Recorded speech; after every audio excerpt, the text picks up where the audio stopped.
Nuestra siguiente presentación lleva por título Atributos de establecimientos educacionales que pueden predecir la preferencia por parte de los apoderados.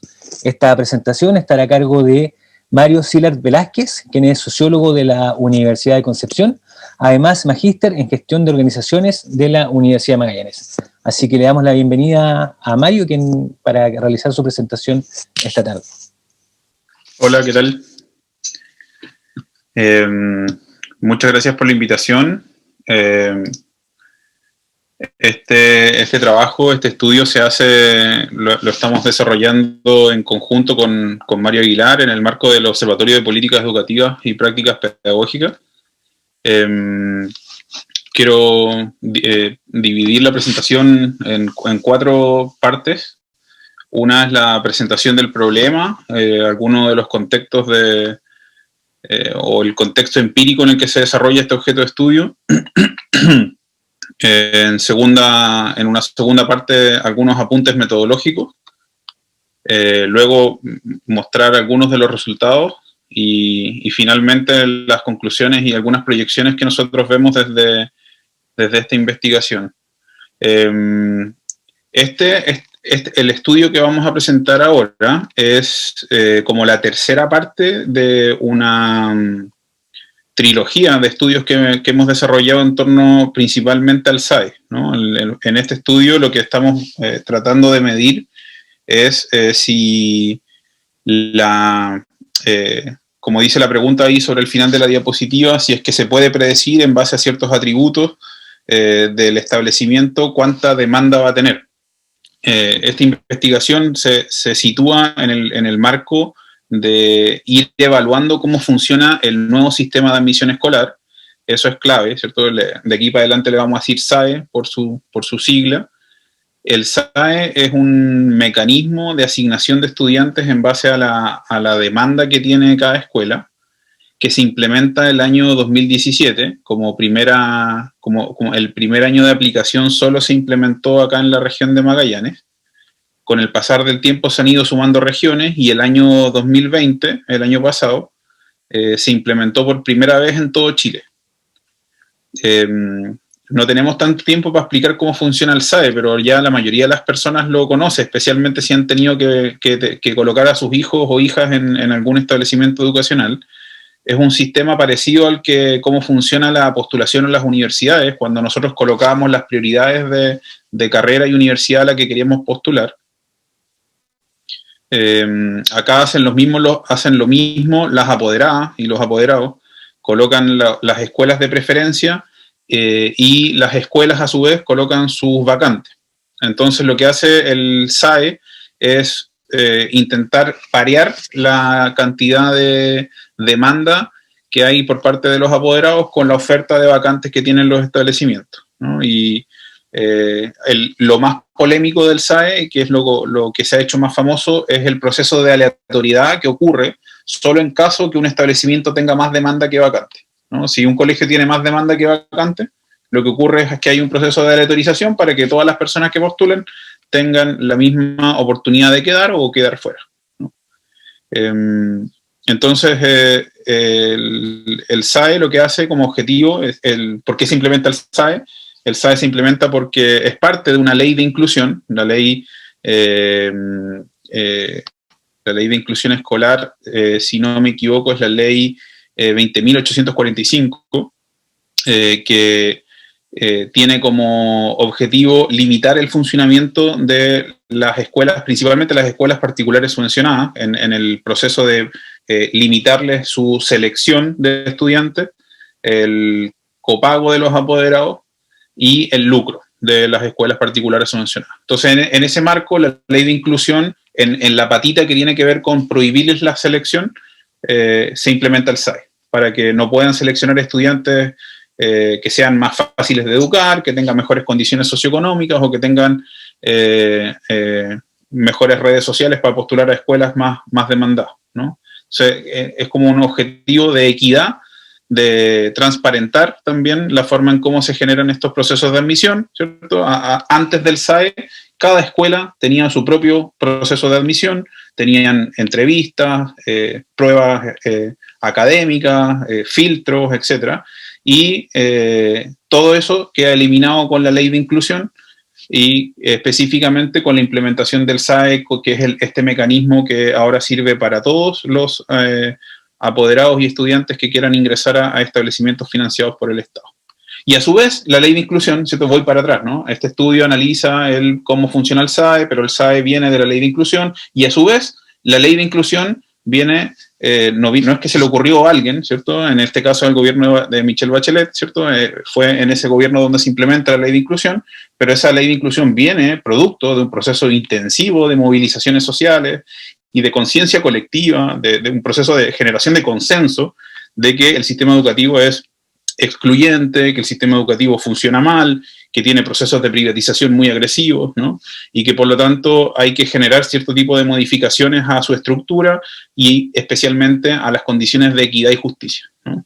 Y en ese marco es donde se implementa la ley de inclusión, el SAE, etcétera, etcétera, etcétera, ¿no?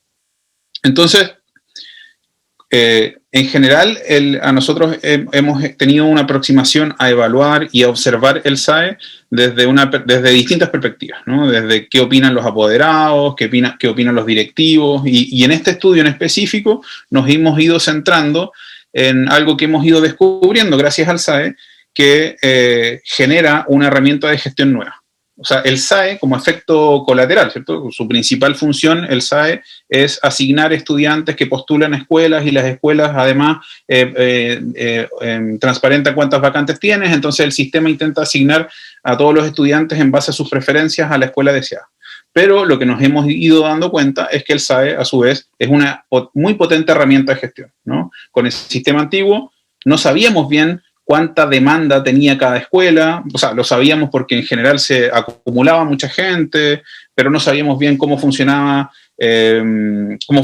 los sistemas de ingreso y cómo funcionaban los filtros. Bueno, ahora todo eso queda transparentado y el SAE le pregunta en tiempo real y censal, es decir, a todos los apoderados, cuál escuela es su preferida o cuál es su primera preferencia de escuela. Entonces sabemos, en un momento determinado del año, sabemos digitalmente, ¿cierto?, gracias a la plataforma de postulación del SAE, cuál es la primera preferencia de todos y cada uno de los apoderados de Chile, ¿no? Eso, como el año 2020 empezó a ocurrir por primera vez en todo Chile, ya lo sabemos. Y por lo tanto, y esta es como el trasfondo de esta investigación, es que nosotros creemos que el SAE puede ayudar a los sostenedores y a los establecimientos a comprenderse cómo funcionan o cuál es la percepción social que tienen las comunidades y las ciudades, las comunas, ¿cierto?, donde están ubicados, cómo son evaluados, cómo son vistos, en función a la cantidad de preferencias que tienen, ¿no? Ese es como el contexto de esta investigación, ¿no? Y bueno, también para efectos de ella, ¿cierto?, tuvimos que pasar por la teoría o las investigaciones que han habido respecto a cómo eligen la escuela los apoderados y apoderadas, principalmente las apoderadas, ¿no? Con el SAE, además, nos hemos ido dando cuenta que un 75% de las postulaciones las hacen las mamás o las tías o las abuelas, ¿cierto? Personas de sexo femenino que están a cargo de los niños, ¿no? Eso es un ejercicio eminentemente femenino, ¿cierto? También en función a lo que contábamos o lo que explicaba la colega, ¿cierto?, en el estudio anterior. Esto también tiene una fuerte carga de género, ¿cierto?, en cómo se genera el trámite de elegir escuela, ¿no? Es una decisión o un proceso que ejecutan principalmente las mamás o las cuidadoras mujeres, ¿no? Eso, o sea, el trasfondo de cómo eligen escuela los apoderados y apoderadas, ¿cierto?, también es un tema muy largo que no vamos a alcanzar a explicar acá en esta presentación por completo, pero es un tema que se ha investigado mucho, que tiene que ver con los procesos de autoexclusión que tienen las clases medias para intentar de salir de los sectores populares, la concientización de cómo hay escuelas que tienen una alta proporción de estudiantes vulnerables y por lo tanto es indeseable que mi hijo o hija vaya allá, cómo ciertos sectores de clases medias resienten que o creen que detrás de la elección de escuela hay un proceso de movilización social o un intento de no descender en la movilidad social, ¿cierto? O de no tener movilidad social descendente, ¿cierto?, al elegir una escuela equivocada, ¿no? Hay varios de esos elementos que no vamos a poder profundizar, pero son parte importante también de las cosas que ya se han investigado respecto a este tema. vamos al siguiente punto, que tiene que ver con los elementos metodológicos, ¿cierto? Aquí, como quizás lo preponderante, o que creo que es lo como más atractivo de transmitir, ¿cierto? O lo más relevante en términos metodológicos, es que solo nos centramos en las postulaciones a prekinder, kinder y primero básico, ¿cierto? Y a su vez, por parte de los establecimientos, filtramos solo los establecimientos que tenían la totalidad de sus vacantes a disposición, ¿no? O sea, si los cursos que ofrecían al sistema eran la totalidad de las vacantes. O sea, si un curso, por ejemplo, tiene una capacidad de 30 estudiantes y el sistema ofrecían las 30 vacantes completas al SAE, bueno, nosotros tomamos ese curso como el primero, ¿no? De cada establecimiento. Y así analizamos las preferencias de 347.000 personas, ¿cierto? Para que ustedes se hagan una referencia, en el 2020 o el año pasado, ¿cierto? Que fue la primera vez que se aplicó el SAE de forma en todas las regiones, postularon cerca de 500.000 personas, ¿no? El SAE se aplica para todos los cursos, desde prekinder hasta cuarto medio, ¿no? Y nosotros tomamos solo los prekinder, kinder y primero básico, y ahí hay 350.000 aproximadamente. O sea, la mayoría de las postulaciones se hacen en los primeros años transicionales, ¿cierto? Donde los estudiantes están ingresando al sistema educativo, ¿no? Tratamos de excluir, ¿cierto?, las escuelas que estaban en una situación extremadamente particular, muy aisladas, ¿cierto?, que tenían menos postulantes que vacantes en 5 kilómetros a la redonda, ¿no? Para poder analizar escuelas que tuvieran al menos un nivel de densidad demográfica más o menos mínima, ¿no? Para que los resultados tengan algún nivel de estandarización. Siguiendo en el marco metodológico, lo que nosotros hicimos acá fue tratar de predecir la cantidad de primeras preferencias que iba a tener un establecimiento, ¿no?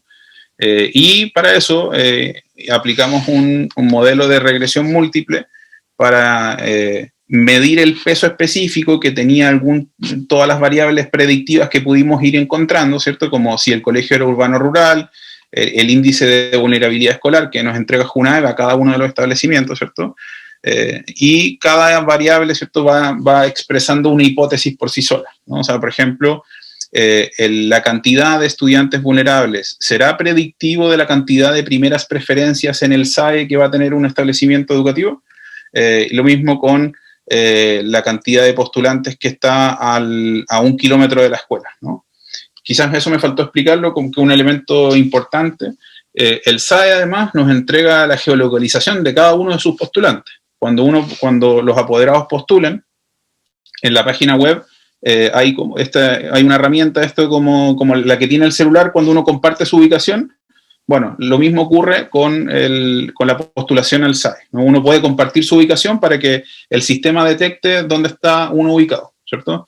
Entre paréntesis, el SAE no considera la geolocalización para la asignación, ¿no? O sea, en el fondo, primero lo que toma en cuenta es la preferencia de los apoderados. No importa a qué distancia esté el establecimiento, ¿no? La distancia de los apoderados al establecimiento solo se toma en cuenta en la medida que un apoderado no haya quedado en ninguna de sus preferencias, y cuando eso ocurra, el sistema lo asigna al colegio más cercano con vacante. Pero antes de eso, la geolocalización no opera en el proceso de asignación. Entonces tenemos, gracias a los datos del SAE, tenemos, por ejemplo, todos los establecimientos geolocalizados y sabemos cuántos postulantes hay cerca, ¿no? Entonces, la hipótesis que nosotros teníamos era, bueno, los colegios que están mejor ubicados en barrios en donde hay muchos postulantes, ¿tendrán más primeras preferencias por el hecho de estar mejor ubicados? Esa era una de las preguntas. También podíamos dividir a los postulantes en prioritarios o no prioritarios. Entonces, otra pregunta de investigación que nos planteamos, bueno, los establecimientos que viven cerca de una mayor proporción de postulantes, pero que sean prioritarios, o sea, que sean de condiciones o de ingresos más bajos, ¿tendrán menos o más cantidad de primeras preferencias? Bueno, todo eso los metimos en una juguera que se llama modelo de regresión lineal para ver cuánto pesa cada una de las variables en un modelo óptimo. Y eso quedó graficado acá, ¿no? O sea, en un primer momento hicimos la tabulación, los procesos de cruces de variables de distintas bases de datos, ¿cierto? Como se puede ver, también metimos el CIMSE, las categorías de desempeño, que son variables que nosotros denominamos variables de rendición de cuenta. En el fondo, son variables en las que el Estado intenta evaluar cómo funciona cada una de esas escuelas, ¿cierto? Para eso funciona el CIMSE, para eso funciona la categoría de desempeño. Entonces, nos fuimos dando cuenta que muchas de las variables que nosotros habíamos incorporado al modelo fueron estaban vinculadas de forma estadísticamente significativa con nuestra variable dependiente, que era la cantidad de preferencias que iba a tener una escuela, ¿no? O sea, un buen grupo de las 13 variables que están acá son las variables que tuvieron vínculo estadístico con la cantidad de preferencias. Si ustedes se fijan, las variables en amarillo son las variables que están relacionadas con la rendición de cuentas, ¿no? Como el CIMSE de lenguaje y el CIMSE matemático. O sea, están correlacionadas en un 46% con la cantidad de preferencias que tiene una escuela. O sea, a medida que aumenta el CIMSE, más preferencias tiene esa escuela. ¿Cuál es el vínculo de esa correlación? Un 46% en ambos CIMSE y en un 33% con la categoría de desempeño, que es lo que es una rotulación que le entrega a la Agencia de Calidad de Educación a cada uno de los establecimientos en función a distintos indicadores, ¿no? Que están relacionados con estos de acá, ¿cierto? Con la autoestima, convivencia, hábitos de vida saludable, formación ciudadana. En rosado están las variables más relacionadas con la condición socioeconómica, ¿cierto? Por ejemplo, los colegios que tienen copago tienen más demanda, ¿no? Tienen más primeras preferencias. A medida, o sea, si tienen copago, tienen más probabilidad de tener primeras preferencias por parte de los apoderados. Lo mismo la dependencia, ¿cierto? Acá está en función a que si es privado, en vez de municipal, cuando digo privado digo particular subvencionado, ¿cierto? Aumenta la cantidad de preferencias. El IBE también, y si se fijan es una relación inversa. O sea, a medida que aumenta la vulnerabilidad de una escuela o la proporción de estudiantes vulnerables matriculados en esa escuela, disminuye la cantidad de primeras preferencias que tiene ese establecimiento, ¿no? Esa relación también es estadísticamente significativa, pero inversa. O sea, a medida que aumenta una variable, disminuye la otra, ¿no? Y por último están las variables demográficas, ¿cierto? Que son las que están en verde.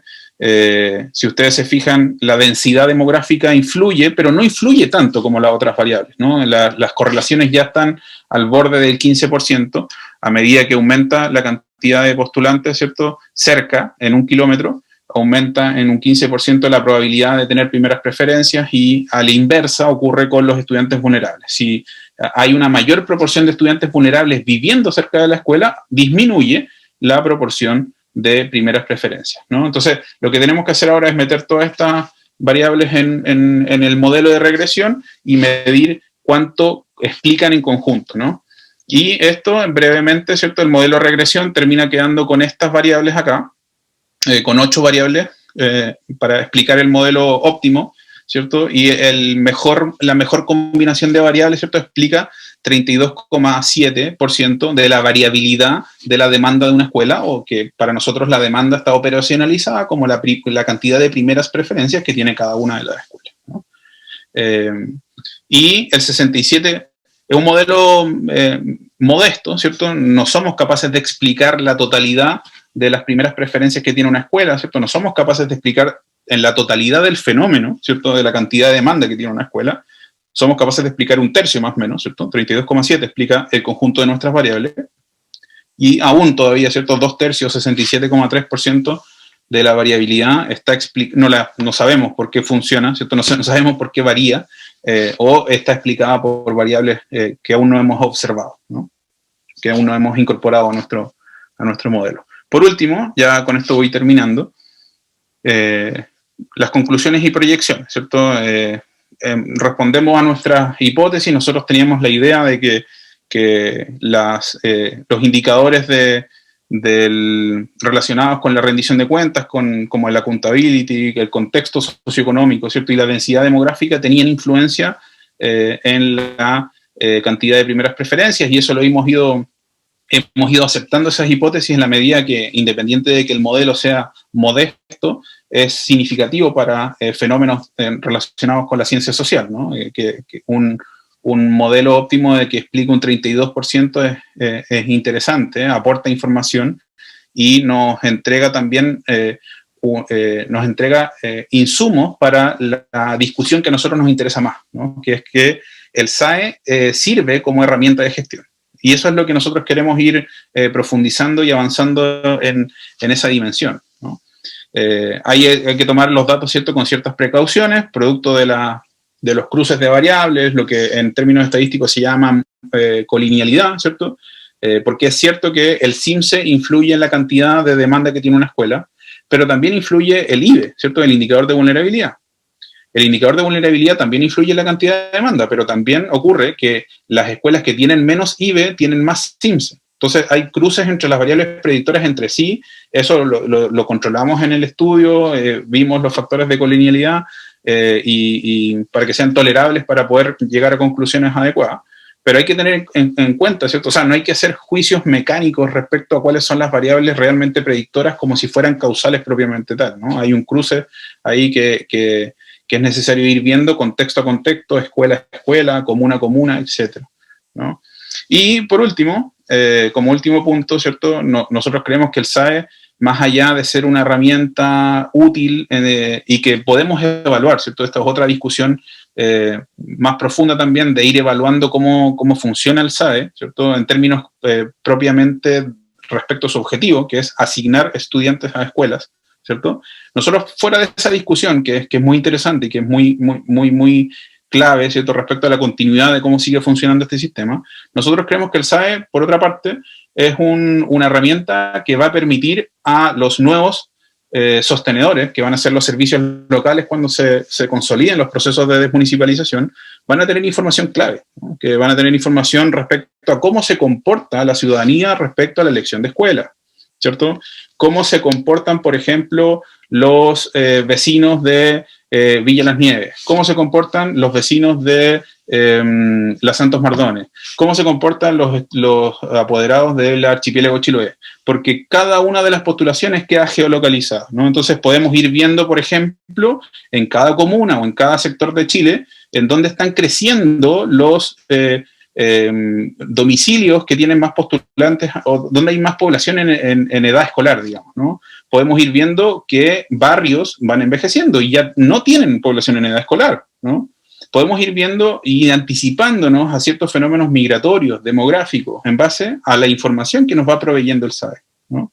Podemos ir viendo cuáles son las escuelas más demandadas, cuáles son las escuelas que son menos demandadas. Las escuelas más demandadas públicas, por ejemplo, ¿por qué no las agrandamos? Si ya sabemos cuántas primeras preferencias tienen, algunas escuelas de Punta Arenas podrían duplicarse incluso en su matrícula, algunas escuelas públicas, ¿no? Si tenemos flujos o migración de la educación pública a la subvencionada, ahora tenemos herramientas para poder planificar a mediano plazo cuáles son las escuelas que pudieran crecer. Si hay escuelas que tienen menos demanda, no debiéramos intervenirlas, no debiéramos trabajar con ellas, no debiéramos incluso quizás cambiar el foco de esa escuela considerando que va a tener baja demanda, pero ya sabemos cuánta demanda tiene, ¿no? Y cuánta demanda proyectada, etcétera, etcétera, etcétera. Entonces, podemos ir viendo además, si yo fuera sostenedor de la educación pública, podría ir viendo cómo los apoderados postulan pareadamente, ¿no? Pues, esto es una conducta de los apoderados muy frecuente, que postulan primero a una escuela pública y primero a una escuela particular subvencionada y segundo a una escuela pública. Y esos pareos se dan mucho en distintas zonas de la comuna. Por ejemplo, en la zona norponiente, muchos de los apoderados postulan a la escuela Milagrosa y a la escuela Padre Hurtado.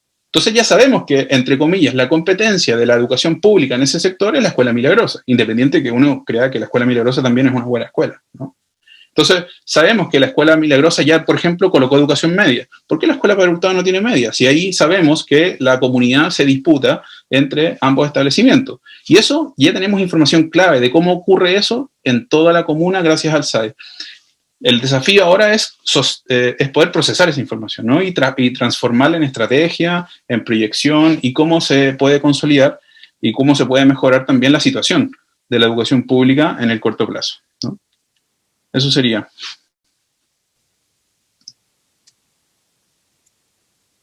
Muchas gracias, Mario, por esta interesante presentación, que yo creo que la mayoría de los que estamos presentes, que nos están viendo a través de YouTube, hemos tenido que enfrentarnos a esta famosa tómbola en algún momento, como se le decía, probablemente mal llamada tómbola, porque mucha gente pensaba que en el fondo que el sistema no era justo, no sabía las definiciones. Entonces, ¿tú consideras o en primera instancia este método es efectivo principalmente para el tema de educación pública, o es segregador en alguna manera? Yo creo que en términos concretos el SAE es un mejor contexto del que había antes. O sea, en general muchos de los críticos, especialmente los apoderados o las apoderadas que, como decía yo al principio, en general creen que la elección de escuela es un elemento súper sensible de las trayectorias de vida de sus hijos e hijas, y eso es verdad, ¿cierto? Y lo que dicen hoy es que ya no puedo elegir la escuela, me van a asignar una escuela. Y eso da pie, ¿cierto?, a entender que hay una evaluación de que hay pocas escuelas deseables, ¿no?, dentro del espectro de lo público o de escuelas con bajo nivel de copago o con un aceptable nivel de copago, ¿no? Si hay pocas escuelas deseables, eso ya ocurría antes sin el sistema, ¿no? Entonces, el fenómeno de que familias querían colocar a sus hijos en escuelas que no encontraban cupo, ya sea por X razón, ya ocurría antes. Entonces, el problema es que hay pocas escuelas deseables, hay pocas escuelas visualizadas como con la garantía mínima para los apoderados y apoderadas, ¿cierto? Y por lo tanto, ese es el problema. No es el mecanismo de asignación. El mecanismo de asignación es más justo, porque ahora ya no diferencia, no hace que los estudiantes tengan que pasar por procesos de selección, por pruebas académicas. Imagínate, Ricardo, que hoy día estamos cambiando la PSU, ¿cierto? Estamos cambiando la PSU porque nos dimos cuenta de que era medio injusta, que no medía bien lo que medía, ¿cierto? Y que, por lo tanto, no era un buen predictor para asignar estudiantes a las universidades más prestigiosas. Imagínate que estamos cambiando la PSU, que es para niños de 18 años. Imagínate que hasta antes del SAE se aplicaban pruebas pedagógicas para niños de kinder, para niños de primero básico, para niños de octavo, para niños de primero medio, ¿cierto? Que eran mucho más sesgadas que la PSU, y que se aplicaban a niños más jóvenes, y por lo tanto con mayor prejuicio a su voluntad o a su capacidad de rendimiento educativo, ¿no? Entonces, claramente es injusto segregar a priori a los estudiantes en escuelas demandadas. Yo creo que el problema es que hay pocas escuelas socialmente valoradas, y eso es un problema que por ahí a lo mejor debió haberse implementado antes que el SAE, ¿no? Quizás antes del SAE debió haberse incorporado un plan de fortalecimiento de la educación pública para incorporar más escuelas deseables, para transformar escuelas que tienen baja demanda en mejores escuelas, para que no sea tan grave en la escuela que es un poco lo que ocurre en la mayoría de los países desarrollados, ¿cierto? No es tan grave a la escuela a la que va tu hijo o hija, ¿no? Porque hay una gran cantidad de escuelas que son deseables o que son aceptadas. Sí, la próxima pregunta más o menos iba por ese ámbito, lo que tú señalas, porque si bien la primera preferencia, de lo que nombrabas un poco en el estudio que están desarrollando, es por el tema del CIMSE, la calidad educacional, no deja de ser menos cierto que el segundo índice que la gente valora es el IBE. Entonces es como que yo no quiero que mi hijo comparta con ciertos niños de cierto estatus social o de cierto sector poblacional. Eso igual es una situación que más o menos grave, o sea, en el fondo que en el fondo pasa por ahí lo que tú tendrías que haber dicho, que probablemente antes del sistema tendría que haber venido una inversión en otro tipo del ámbito educacional. Absolutamente, absolutamente, y creo que estamos que estamos a camino de hacerlo, o sea, que todo es potencial, o sea, hay que arreglar la carga en el camino, o sea, y ahora yo creo que corresponde creo que hay que aprovechar el proceso de desmunicipalización que al menos en este momento está obviamente con la lupa encima, ¿cierto? Que la mayoría de los gremios de los docentes y los asistentes de la educación en general tienen mucha desconfianza respecto a ese proceso. Pero yo creo que hay que aprovechar, o sea, que creo que en general desmunicipalizar es un consenso en términos de política educativa, el tema es cómo lo hacemos, y yo creo que al hacerlo tenemos que hacer esto, que es fortalecer la oferta pública para que no quede hiperconcentrada la cantidad de demanda que hay en las pocas escuelas públicas deseables que son configuradas por la ciudadanía. Claro, y efectivamente pasa por lo que tú nombrabas también, cuando hablabas de tratar de duplicar la matrícula en algunos establecimientos. En el caso concreto de Punta Arenas, nosotros hemos escuchado muchas veces, realmente parte del municipio principalmente, es que es más fusionar escuela, va por el otro lado. No sé, la escuela Arturo Prat, por ejemplo, yo sé que tiene muy baja demanda, que se suma además que está la escuela, la E19, que se llamaba antiguamente, que es la Juan Williams. Entonces hay un sector ahí que con una población que ha ido envejeciendo, que tiene menos hijos, y que obviamente hay menor demanda de matrícula y se puede pensar en fusionar. La de 23 también está por ahí cerca, el Contardi básico. Entonces tenemos 4 establecimientos focalizados en un solo sector que claramente, probablemente la gran demanda se la lleva el Contardi en relación a los otros establecimientos, que es lo que yo observo. No tengo datos certeros sobre eso, pero ¿cómo podemos conllevar en el fondo que todos estos colegios en el fondo tengan hoy día una mayor matrícula? Es una pregunta como que me encantaría tener la respuesta. Yo creo que no hay una sola respuesta para cada establecimiento. Creo que cada establecimiento tiene que construir una planificación respecto a eso. Creo que no es deseable, y ahí, bueno, yo soy sociólogo de profesión, no soy profe, pero en general, en todos estos años que he trabajado tanto con profesores y profesoras, que creo que las comunidades educativas tienen que empoderarse también, porque las escuelas estén más imbricadas con su territorio, que cada escuela, o sea, no todas las escuelas tienen que ofrecer lo mismo. Yo creo que somos muy monolíticos o que en general el sistema educativo ha estado empujado a ser monolítico en ofrecer excelencia académica como si eso fuera sinónimo de los buenos resultados en los estándares académicos, pero yo diría que eso no es así, porque hay una diversidad en torno a las competencias e inteligencias que tienen las niñas y los niños. Hay escuelas que vienen ser o tener un eje más cerca de lo artístico, de lo deportivo, etcétera, ¿no? Y que esa divergencia vaya, o esa heterogeneidad de oferta educativa vaya también acorde a las nuevas teorías educacionales, a las nuevas formas de hacer pedagogía, y eso sin duda que va a ir como fortaleciendo esta linealidad que hay a la hora de evaluar una escuela en términos si es buena o mala. Yo creo que las escuelas tienen que ser diferentes entre sí y heterogenizar la oferta de una manera sustentable, garantizando siempre calidad y en el fondo una oferta integral, va a ir fortaleciendo también la educación pública.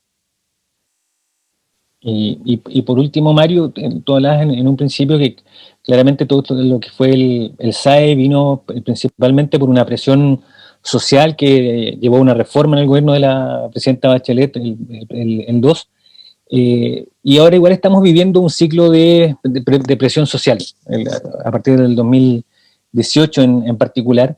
¿Esto tú crees que también, y además sumado a la crisis por el producto de la pandemia que nos está afectando, hay muchas que han visto en este estudio que ha habido mucha gente del ámbito privado que ha comenzado a trasladarse tanto a los colegios municipales como los subsidiados? La pregunta es si desde colegios privados ha habido migración a colegios municipales y subvencionados. Sí, porque como igual hay un tema de depresión, mucha gente que se yo probablemente sin trabajo, si esto provoca alguna migración al sistema.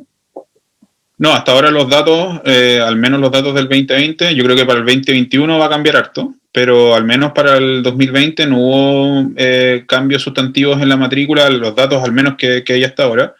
Yo creo que va a ser interesante cómo eso se traspasa para el año que viene. Yo creo que, bueno, eso ya es matriz de otra discusión más grande, que va a ser cuáles son los efectos de la pandemia en la institucionalidad educativa, en las brechas que hay entre familias de menos ingresos, con las familias que tienen más ingresos, con las familias que pudieron garantizar empleo e ingresos durante este año, con las familias que se vieron más perjudicadas en términos socioeconómicos. Yo creo que va a haber un debate largo y una evaluación larga respecto a cómo se generan los impactos más profundos en términos educativos. Yo creo que no solo va a haber migración entre distintos tipos de escuelas, producto de la crisis económica que ya estamos viviendo y que se va a agudizar en los próximos meses, sino que además va a aumentar la deserción, yo creo, porque en el fondo la única forma o sea, que muchos jóvenes en edad escolar van a tener que salir a trabajar y que la educación a distancia no es capaz de retenerlos en sus labores académicas y eso va a ser bastante perjudicial, principalmente en los sectores de menos ingresos. Ok, muchas gracias, Mario, te queremos agradecer por esta presentación.